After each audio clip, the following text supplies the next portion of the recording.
The huge metal room was filled with noise. 12 different types of aliens sat around a giant circular table, and they were all laughing. The sound echoed off the walls of the Galactic Council chamber like a bad joke that would not end. Ambassador Zethkar from the Vortanian Empire made clicking sounds with his mouthparts. His 4 eyes looked bright with amusement as he stared at the human request on his screen. The paper was simple and direct. Earth wanted to join the Titan War games. "Look at this," Zethkar said to the other aliens around him. "The humans think they can fight in our war games. They want to bring their tiny metal ships and their simple weapons to compete against us." More laughter filled the room. The crystalline collective speaker made a sound like breaking glass mixed with music. "We have been traveling between stars for 10,000 years. These humans have barely left their own solar system. Their biggest warship is smaller than our cargo vessels." On the far side of the table, General Voxtai of the Drakmari stood up. He was tall and had 6 arms, each one ending in sharp claws. His red skin looked like it was made of leather, and his black eyes showed no kindness.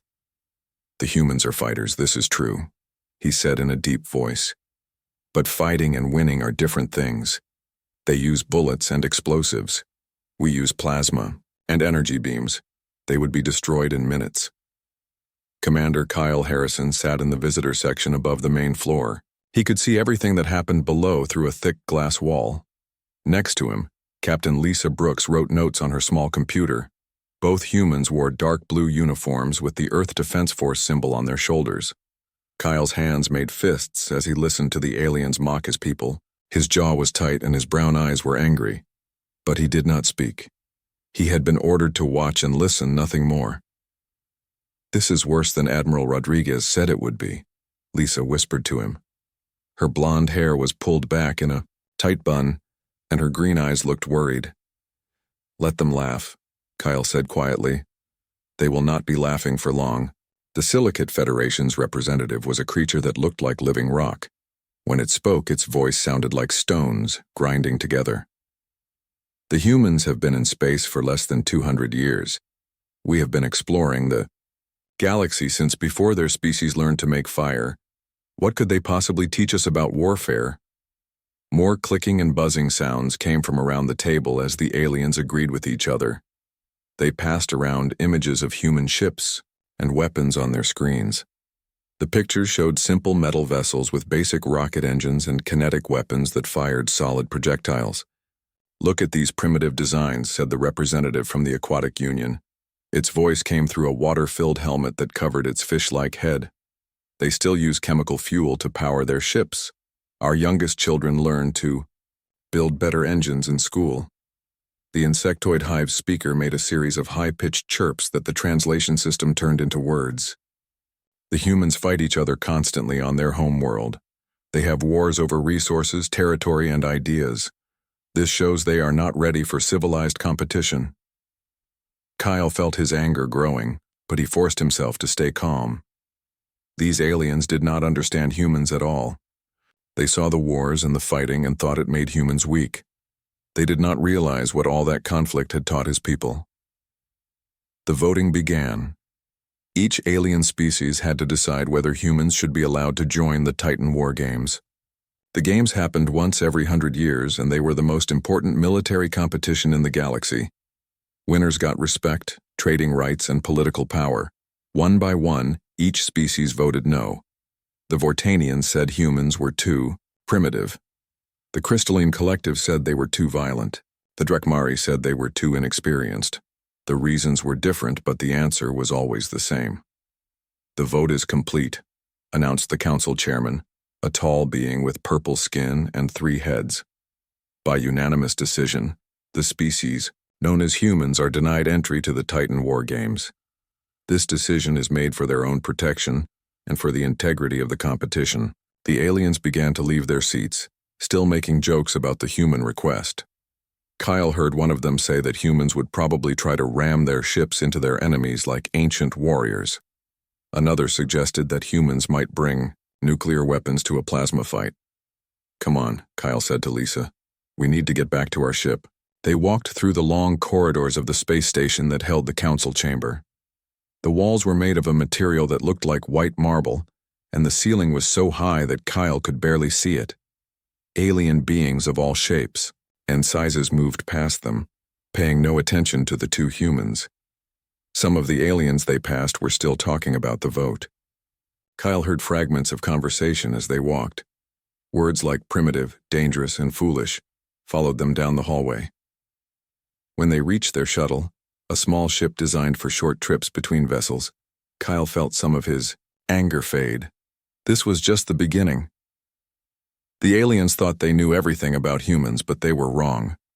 Lisa started the ship's engines while Kyle sent a message back to Earth. The communication would take several hours to reach home, but it was important that Admiral Rodriguez knew what had happened. Message sent, Kyle said as he sat down in the co-pilot seat. Operation Underdog is approved for immediate implementation. The Admiral was right, Lisa said, as she guided the shuttle away from the station. They do not take us seriously at all. That is their mistake, Kyle replied. He looked back at the huge station growing smaller behind them. They think technology wins wars. They are about to learn that they are wrong. The shuttle flew toward the human fleet waiting at the edge of the system. 3 ships hung in the darkness of space like sleeping giants. They looked small and simple compared to the alien vessels they had seen. But Kyle knew that looks could be deceiving. Soon the galaxy would learn what humans were really capable of. The aliens had made their choice to exclude Earth from their games. Now humans would show them the consequences of that decision. The laughter would stop soon enough. 3 months passed after the vote at the Galactic Council. Far from the civilized worlds, in a place where few ships ever traveled, the Titan War Games were about to begin. The location was perfect for the competition. Thousands of asteroids floated in space, some as big as mountains, others as small as houses. This rocky field would test every pilot and every ship that dared to enter. Admiral Sam Rodriguez stood on the bridge of his battleship called the Defiant. He was an older man with gray hair and deep lines around his eyes. His uniform was clean and pressed, but his boots were worn from years of walking on ship decks. Through the large window in front of him, he could see the alien fleets preparing for the games. The sight was amazing. 12 different types of ships floated in perfect formations. Some looked like giant crystals that caught the light from nearby stars. Others were smooth and curved like eggs made of metal. The Drakmari ships looked like weapons themselves, all sharp edges and dark armor. "Sir, we are getting messages from the council ships," said Communications Officer Jake Thompson. He was young, maybe 25 years old, with red hair and freckles. His fingers moved quickly over his control panel. "They want to know why we are here." Sam smiled, but it was not a happy smile. "Tell them we came to watch. Tell them Earth wants to learn from the best fighters in the galaxy." Jake typed the message and sent it. A few seconds later, responses came back. Most of them were not polite. Some alien captains were angry that humans had come at all. Others seemed confused about why primitive ships would travel so far just to watch. "Admiral," called Lieutenant Amy Carter from her station. "All our systems are working perfectly. The modifications we made are holding up well." Amy was small and thin, with black hair cut short. Her hands never stopped moving as she checked readings and adjusted controls. Sam nodded. The human ships looked the same on the outside, but inside they had been changed in ways the aliens could not see. New computers, better engines, and weapons that appeared simple but were far more dangerous than they looked. "Captain Walsh, report," Sam said into his communication device. The face of Captain Danny Walsh appeared on a screen. He was the commander of the Ranger, a smaller ship that traveled with the Defiant. Danny was younger than Sam, with brown hair and a scar across his left cheek from an old accident. "Already here, Admiral," Danny said. "The alien ships are keeping their distance from us. They seem more curious than worried." "That will change," Sam replied. "Commander Mason, are our recording devices in position?" Commander Pete Mason looked up from his station. He was in charge of intelligence and had been planning this mission for months. "Every camera is working, sir. When this is over, everyone in the galaxy will see exactly what happened here." The first challenge of the Titan War games was about to begin. All the ships had to fly through a dangerous cloud of gas and energy called a nebula. Inside the nebula were gravity wells that could crush a ship and radiation that could cook the crew alive. Most ships would try to use their shields and powerful engines to fight their way through. The alien fleets moved forward with confidence. The Vortanian ships fired their engines and disappeared into the colorful clouds. Their hulls glowed with energy shields that protected them from the worst dangers. The crystalline collective ships seemed to sing as they flew, using sound waves to navigate through the chaos. "Our turn," Sam said quietly. The Defiant and Ranger moved toward the nebula, at a much slower speed than the alien ships. They looked small and weak compared to the others. Their hulls were gray metal with scratches and dents from years of use. No fancy shields protected them. No exotic engines pushed them forward. But Admiral Sam had a different plan. "Amy, begin. Gravitational mapping," he ordered. "Yes, sir," Amy replied. Her fingers danced over her controls as the ship's sensors studied the invisible forces inside the nebula. Instead of fighting against the gravity wells, the human ships used them. Sam had studied how ancient sailing ships used wind and currents to move faster than ships with bigger engines. The same idea worked in space. The Defiant and Ranger rode the gravitational waves like surfers on an ocean. "Calculating slingshot trajectory," Amy reported. "We can use the dark matter concentration at coordinates 479 to increase our speed by 30%. "Do it," Sam ordered. The human ships flew straight toward what looked like empty space. But Amy's sensors had found something the aliens missed. A pocket of dark matter that bent space itself. The ships dove toward it, using the gravity to throw them forward like stones from a slingshot. On the alien observation ships, the watchers could not believe what they were seeing. "Impossible," said Ambassador Zethkar. His 4 eyes were wide, with shock. "Their technology readings show primitive systems. How are they moving so fast?" The Defiant and Ranger burst out of the nebula ahead of ships that had entered long before them. Their hulls were damaged and scorched, but they were intact and moving. Behind them, some of the alien ships were still struggling through the dangerous clouds. "Time to completion. 17 minutes and 32 seconds, Amy announced. New record for this course. But Sam was not celebrating yet. This was just the first test.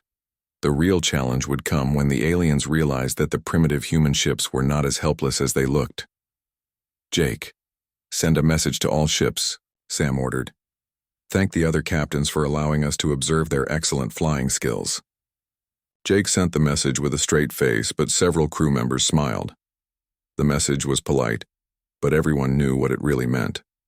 The humans had just outflown the best pilots in the galaxy using ships that the aliens considered barely functional. "Sir," Danny's voice came over the communication system. "The alien ships are regrouping. Some of their captains are asking for technical specifications on our navigation systems." "Tell them our systems are classified Earth technology," Sam replied. "But mention that we would be happy to share information after the games are complete." "Commander, Pete Mason was recording everything. The shocked faces of alien observers, the confused chatter on their communication channels, the way their perfect formations had been disrupted by 2 human ships that had appeared from nowhere." "Admiral," Pete said quietly, "I think we have their attention now." Sam looked out at the asteroid field where the next challenge would take place. Ancient machines waited there, left behind by a race that had died out long ago. These machines were designed to test the combat skills of anyone brave enough to face them. "Good," Sam said. "Let them watch closely.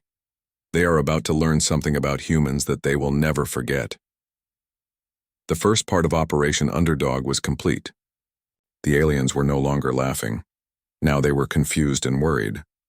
But the real surprise was still to come. The second challenge of the Titan War games was about to begin. In the asteroid field, hundreds of ancient machines waited in the darkness. They had been built by a race called the Archons, who had died out thousands of years ago. These machines were designed to fight, and they were very good at it. Each ship that entered the combat zone had to destroy at least 50 of these drone machines. The drones had weapons that could cut through the strongest armor and shields that could stop most attacks. Many alien captains had failed this test in previous games. Admiral Sam Rodriguez watched from the bridge of the Defiant as the first alien ships entered the combat area. The Vortanian fleet went first, their ships gleaming like jewels in the starlight. Their plasma cannons fired bright beams of energy that lit up the darkness. "Look at that," said Jake Thompson, pointing at his screen. The Vortanian flagship just destroyed 12 drones in one attack. The alien ships moved with perfect precision. Each shot was calculated and exact. The crystalline collective ships came next, using weapons that made sounds like singing. The sound waves shattered the drone machines into tiny pieces. "They make it look easy," Amy Carter said from her station. "Their technology is hundreds of years ahead of ours." Sam nodded but said nothing. He watched as ship after ship entered the combat zone and destroyed their targets. The aliens had better weapons, stronger shields, and faster engines. But Sam had something they did not have. "Admiral," Danny Walsh called from the Ranger. "The other captains are taking bets on how long we will last in there. Most think we will be destroyed in less than 5 minutes." "Let them bet," Sam replied.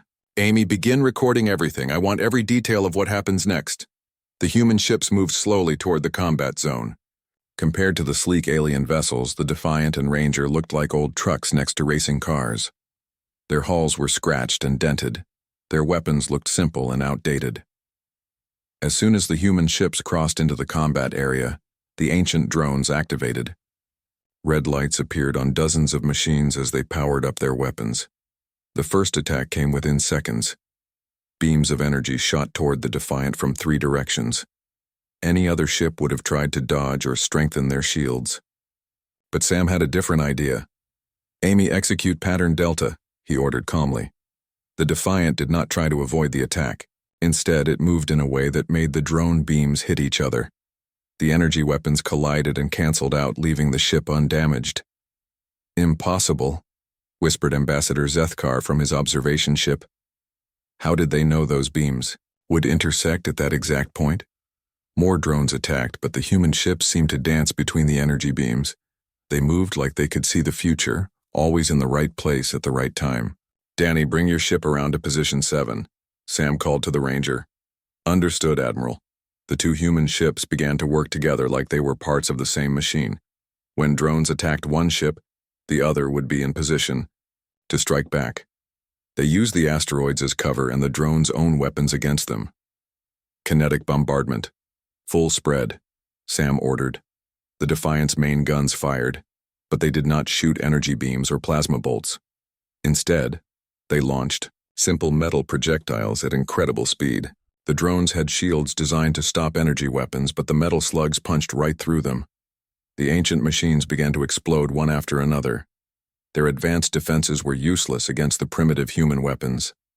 "Sir," Amy reported with excitement in her voice, "the drones are trying to adapt to our attack patterns." "Then we changed the pattern," Sam replied. "Jake, send Tactical Package 7 to the Ranger." What happened next amazed everyone watching. The human ships began to fight in ways that the galaxy had never seen. They did not rely on powerful weapons or strong shields. Instead, they used the environment itself as a weapon. The Defiant flew straight toward a group of drones, making them think it was going to ram them. At the last second, the ship pulled away, and the drones crashed into each other, trying to avoid the collision. The Ranger used the gravity of large asteroids to change direction suddenly, making drone weapons miss their targets. The missed shots hit other drones instead. "They are using our own weapons against us," one drone seemed to signal to another, though machines do not really talk. But the humans were just getting started. Sam had studied the recordings of every previous Titan war games. He knew how the drones behaved and what they expected enemy ships to do. "Amy, execute the shell game," Sam ordered. The Defiant and Ranger began to move in a pattern that confused the drones' targeting systems. The ancient machines had been programmed to fight ships that moved in predictable ways. But the human ships moved like they were playing a game, always changing direction and speed. Commander Pete Mason watched his instruments with amazement. "Admiral, we have destroyed over 200 drones in 20 minutes.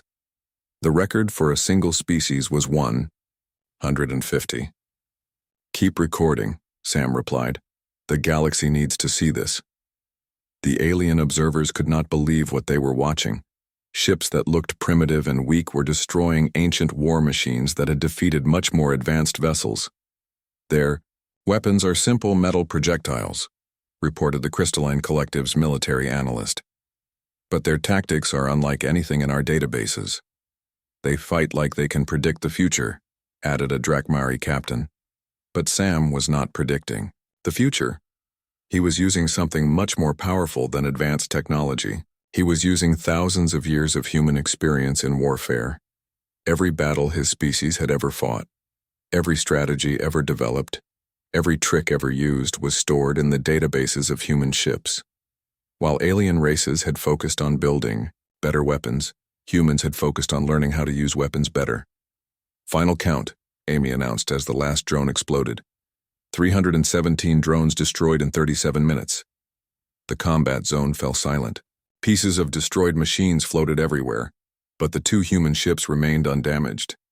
"Jake, send a message to the other ships," Sam ordered.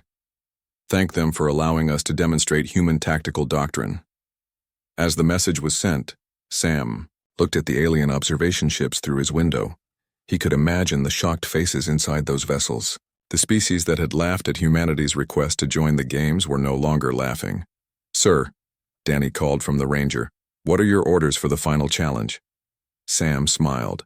The real test was still to come. The last challenge would pit all remaining ships against each other in direct combat. It would be humans against the entire galaxy. "Prepare for the battle royale," Sam replied. "It is time to show them what humans do best." The final challenge of the Titan War games was the most dangerous of all.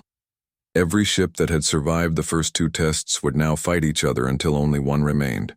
The weapons were not real, but the battle would feel completely real, thanks to advanced computer systems. Admiral Sam Rodriguez stood quietly on the bridge of the Defiant. Around him, his crew prepared for what everyone knew would be the hardest fight of their lives.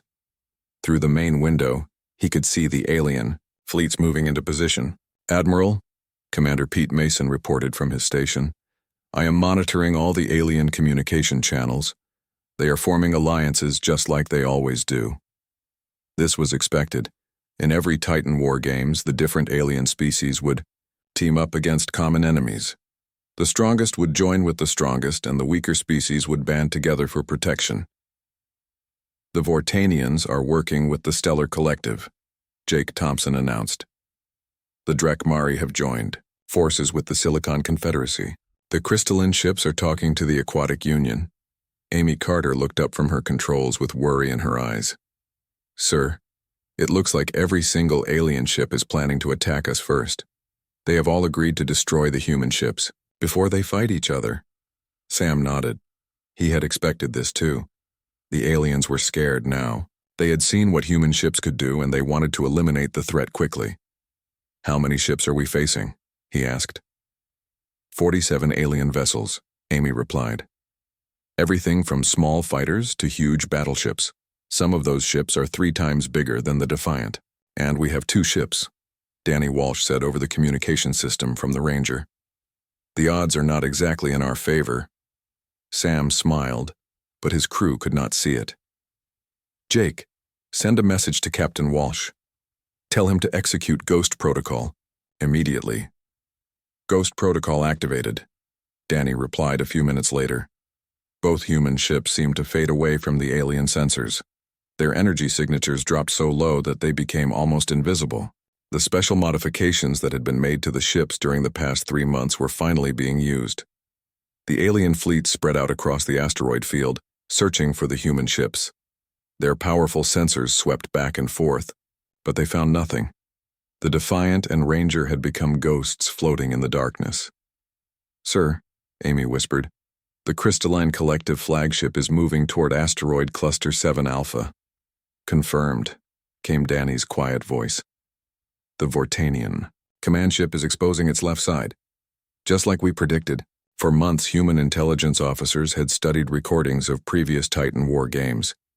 They knew how each alien species fought, what formations they used, and what mistakes they made when they were under pressure.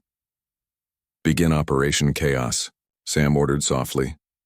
What happened next would be talked about in military schools across the galaxy for centuries to come. The human ships did not attack with overwhelming firepower or advanced technology. Instead, they used something far more dangerous, the knowledge of how to turn enemies against each other. The first attack came from the darkness near asteroid cluster 7 Alpha. A single shot from the Defiant hit the Crystalline Collective flagship, but the shot was designed to look like it came from a different direction. "We are under attack," the Crystalline captain transmitted to his allies. "The Drakmari ships are firing on us." "Negative," replied the Drakmari commander. "We are not attacking you. Someone else is shooting." But in the confusion of battle, with ships spread across a huge area, it was impossible to tell where the attack had really come from. The crystalline ships turned toward the Drakmari vessels, thinking they had been betrayed. "Fire on the Drakmari," the crystalline captain ordered. "They are attacking us," the Drakmari commander shouted. "All ships, return fire." Admiral Sam watched as two of the most powerful alien fleets began shooting at each other instead of looking for the human ships. But this was just the beginning. The Ranger appeared behind a large asteroid and fired 3 quick shots at different alien vessels. Each shot was aimed to look like it came from one of their allies. Within minutes, the Stellar Collective was fighting the Aquatic Union, convinced that their partners had turned against them. "The Vortanian ships are firing on the Silicon Confederacy," Pete reported with satisfaction. "They think the attack on their flagship came from their supposed allies." "Maintain position," Sam ordered. "Let them destroy each other." The human ships moved like shadows through the asteroid field. They would appear long enough to fire a single shot, then disappear again before anyone could target them. Each attack was carefully planned to increase the confusion and mistrust between the alien alliances. "Admiral," Amy said with amazement in her voice, "the aliens have destroyed 15 of their own ships. They are so busy fighting each other that they forgot about us completely." Sam nodded. This was exactly what he had hoped would happen. Alien species had advanced technology and powerful weapons, but they had been at peace for so long that they had forgotten the most important rule of warfare. Know your enemy better than they know themselves. Humans had never forgotten that rule. For thousands of years, human armies had used deception, misdirection, and psychological warfare to defeat stronger opponents. Every trick that had ever worked in human conflicts was now being used against the galaxy's most advanced civilizations. "Sir," Danny called from the Ranger, "only 12 alien ships are still active. The rest have been eliminated by their own allies." "Excellent," Sam replied. "Now comes the hard part." The remaining alien ships had finally realized what was happening. They stopped shooting at each other and began working together to find the human vessels. Their sensors swept the area more carefully, and their formations tightened for mutual protection. "They know we are here somewhere," Jake reported. "All remaining ships are moving in a search pattern." "Then it is time to stop hiding," Sam decided. "Amy, bring us to full power. Danny, converge on my position." The Defiant and Ranger suddenly appeared on every alien sensor at the same time. The 2 human ships flew straight toward the center of the alien formation, their weapons charging for attack. "There they are," transmitted the Vortanian captain. "All ships, concentrate fire on the human vessels." 12 alien ships turned their weapons toward the 2 human vessels. Energy beams and plasma bolts filled the space around the Defiant and Ranger. It looked like the human ships would be destroyed in seconds. But Sam had one more surprise waiting for the aliens. "Execute final gambit," he ordered calmly. The human ships did not try to dodge the incoming fire. Instead, they flew in a pattern that caused the alien weapons to miss their targets and hit each other. The Defiant and Ranger weaved between the energy beams like dancers, using the aliens' own attacks against them. One by one, the remaining alien ships were eliminated by friendly fire from their own allies. The humans had turned the aliens' superior firepower into a weapon that destroyed them. When the smoke cleared, only 2 ships remained active in the entire asteroid field. The Defiant and Ranger floated alone among the powered-down hulks of the galaxy's most advanced warships.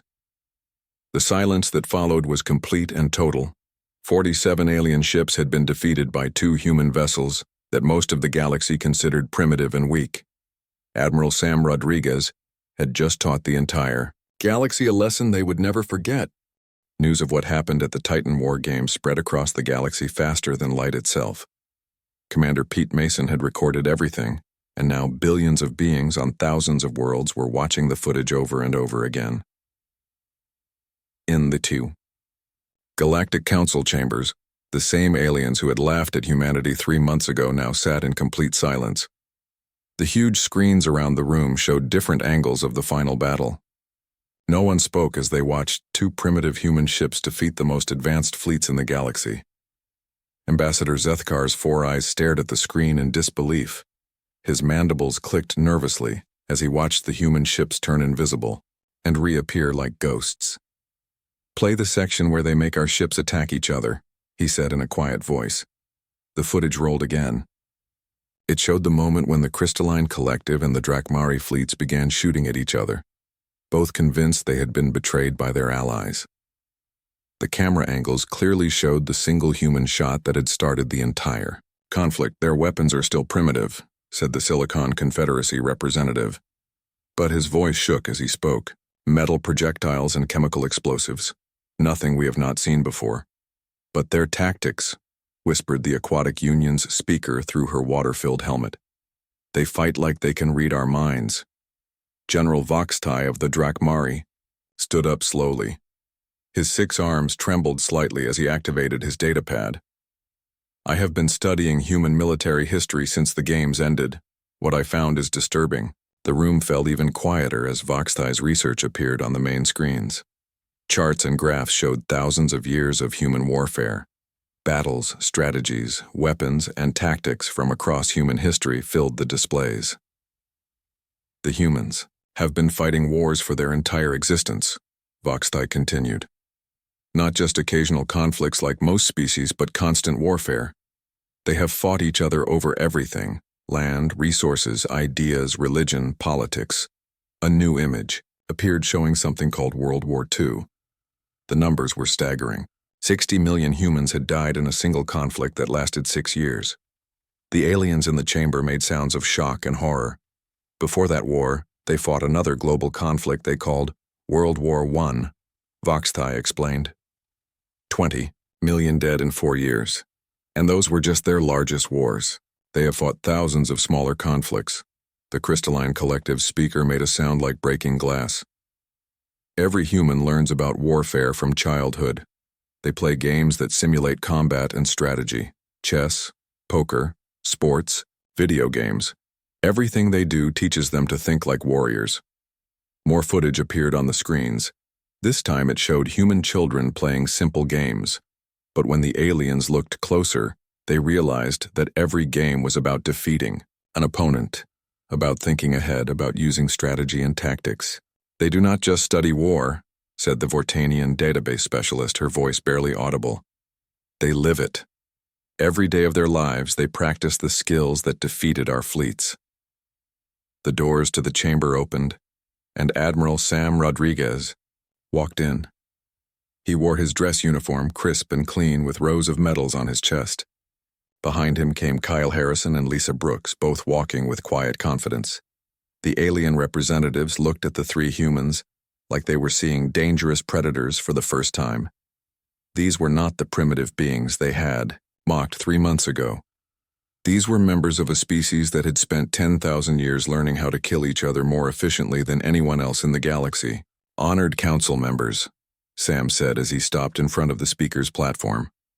His voice was calm and respectful, but everyone in the room could hear the strength behind it. The council chairman, the tall being with purple skin and 3 heads, leaned forward. "Admiral Rodriguez, the galaxy has seen the recordings of your performance at the Titan War games. We must ask, what do you want from us?" Sam looked around the room at all the alien faces staring at him. Some showed fear, others showed curiosity, but none showed the mockery that had been there before. "We want the same thing we asked for 3 months ago," Sam replied simply. "We want to be part of the galactic community. We want to trade, to learn, to explore together." "But you could take what you want," said Ambassador Zethkar. "Your ships defeated our best fleets. Your tactics are superior to anything we have seen. Why do you ask instead of simply taking? Lisa Brooks stepped forward. Because that is not who we are. Yes, humans are good at warfare. We have had lots of practice, but we prefer peace when it is possible. Kyle Harrison activated a holographic display that showed Earth's history. We learned long ago that cooperation is better than conflict. Our greatest achievements came when we worked together, not when we fought each other. The question now, Sam said, looking directly at the council chairman, is whether the galaxy wants to work with us or against us. We came here hoping to join you as equals. The choice of what happens next is yours. The chamber fell silent again. The alien representatives looked at each other nervously. They had discovered a species that could potentially defeat them all in battle, but had chosen to seek friendship instead of conquest. Admiral, the council chairman said slowly, what assurance can you give us that humanity will not use its military advantages against peaceful worlds? Sam smiled, and for the first time it was a warm and genuine expression. The same assurance that every member of this council gives to every other member. Our word that we will honor the laws and treaties that keep the galaxy at peace. And, if someone breaks those laws, asked General Voxthai, if someone threatens the peace that we have worked so hard to build, then they will discover why it was a mistake to make enemies of humanity. Sam replied quietly. The alien representatives looked at each other with new understanding. Humanity was offering to be the galaxy's protector, not its conqueror. The B. Same skills that had won the Titan War Games could be used to defend the innocent and maintain peace. We will need time to discuss this, the council chairman announced. The implications of what we have seen are enormous. As the human delegation prepared to leave, Admiral Sam turned back to address the council one final time. Take all the time you need, he said. But remember this.